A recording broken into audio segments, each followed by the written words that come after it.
안녕하세요. 톡톡에너지입니다. 오늘은 양자 컴퓨터가 무엇인지 어떤 원리로 구동되는지에 대해 설명해 드리려고 합니다.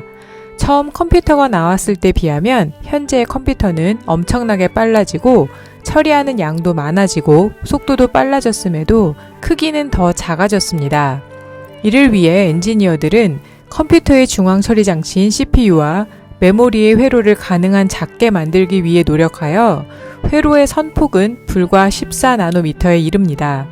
그런데 이렇게 회로선의 폭이 좁아지면 양자 터널링이라는 현상이 생기게 됩니다. 회로를 구성하는 각 모듈 안에는 트랜지스터와 같은 소자가 있는데 트랜지스터는 0과 1 이진법 기반의 비트를 기본으로 전기가 흐르게 하거나 막는, 즉 전자 등의 정보 흐름을 제어하는 스위치이자 통로 역할을 합니다. 기술이 발전하면서 더 작은 크기에 더 강력한 성능을 담은 제품을 만들면서 회로가 나노미터 단위로 좁아지면 전자가 트랜지스터가 제어에서 벗어나는 양자 터널링이라는 현상에 부딪히게 됩니다. 양자 터널링 현상에 대해 잠깐 설명해보면 방 안에서 농구공을 가지고 방문을 향해 던지면 농구공은 방문에 맞고 반사되어 내가 던진 쪽으로 다시 튕겨져 나옵니다. 하지만 방 안에서 밖에 있는 사람에게 큰 소리로 말을 하면 방 밖에 있는 사람은 내가 하는 말소리를 들을 수 있습니다. 내 소리가 문 밖으로 통과해 나갔기 때문이죠. 그렇다면 어떤 차이가 있어 이러한 현상이 발생하는 것일까요? 이는 바로 물질과 파동의 차이인데요. 물질은 질량을 가지고 있어 장애물을 만나면 반사되어 튕겨나오고 통과하지 못하지만 소리는 파동성을 가지고 있어 장애물 밖으로 통과되어 나갈 수 있기 때문입니다. 우리 일상에서는 이러한 물질과 파동의 차이를 확연히 구별할 수 있습니다. 하지만 원자 단위의 미시 세계로 가면 우리의 상식과 일치하지 않은 현상이 나타납니다. 질량을 가지고 있는 물질도 파동처럼 어떤 장애물을 만나면 그 장애물을 통과할 수 있습니다. 즉 반사되는 것도 있지만 통과되는 것도 있다는 것입니다. 가장 대표적인 것이 전자로, 전자는 어떤 장애물을 만나면 일부는 반사되고 일부는 통과합니다. 전자는 분명 질량을 가지고 있는 입자지만 미시세계에서는 물질성뿐만 아니라 파동성도 가지게 되는데 이 파동의 확률 함수에 따라 이러한 일이 가능해지는 현상을 양자 터널링 현상이라고 합니다. 물론 입자가 크거나 통과할 장벽이 아주 두꺼우면 거의 일어나지 않겠지만 회로 선폭이 불과 원자 몇 개 정도인 나노미터라면 이런 현상은 자주 일어나게 되고 그러면 0과 1이라는 두 신호가 원래의 의도대로 전달되지 못하는 경우가 생기고 현재와 같은 속도로 선폭이 계속 좁아진다면 결국 이 양자 터널링 현상이 큰 문제가 될 것으로 전문가들은 예상하고 있습니다. 이런 문제를 극복하기 위해 여러 다양한 연구들이 진행되고 있는데 그중 하나가 양자 컴퓨터인 것입니다.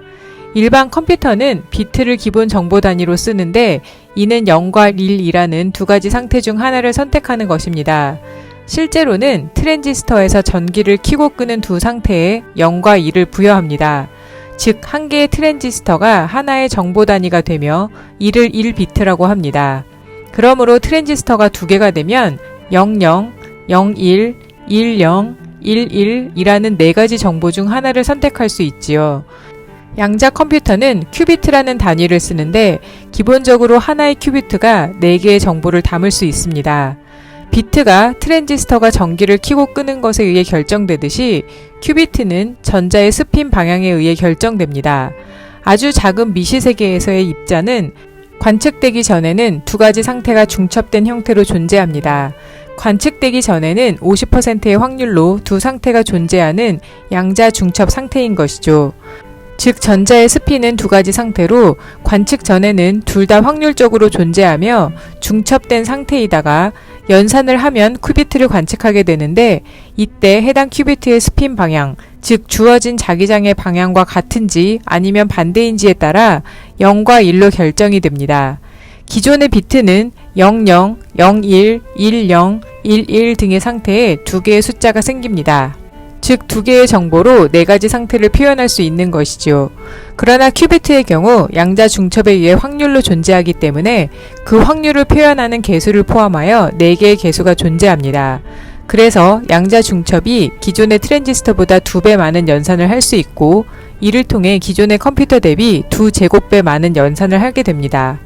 전구로 신호를 보내는 것을 예로 들면 기존 컴퓨터는 불을 켜고 끄는 두 가지 상태값만 있습니다.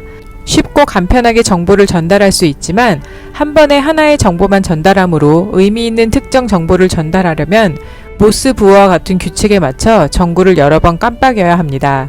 하지만 양자 컴퓨터는 밝기를 조절할 수 있는 전구라 더 많은 상태값을 만들 수 있어 다양하고 복잡한 정보를 동시에 전달할 수 있습니다.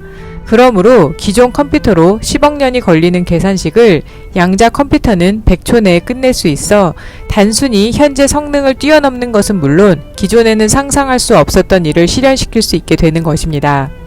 이들은 공간적으로 떨어져 있어도 상호작용하는 얽힘 특성을 이용해 병렬 처리되고, 양자 얽힘으로 값이 정해진 비트보다 더 많은 상태를 동시에 표현할 수 있어 정보 처리량과 연산 속도가 비약적으로 증가하여 수행할 수 있는 알고리즘을 말하며, 이러한 양자 알고리즘을 구동할 수 있는 장치를 양자 컴퓨터라고 부릅니다. 지금까지 양자 컴퓨터가 무엇이며 구동 원리가 무엇인지에 대해 알아보았는데요. 다음에는 양자 컴퓨터의 현재와 양자 컴퓨터가 우리 생활에 어떻게 쓰일 것인지에 대해 알아보도록 하겠습니다. 오늘의 톡톡에너지 이야기가 마음에 드셨으면 구독과 좋아요 꾹 눌러주세요. 오늘도 시청해주셔서 진심으로 감사합니다. 이상 톡톡에너지였습니다.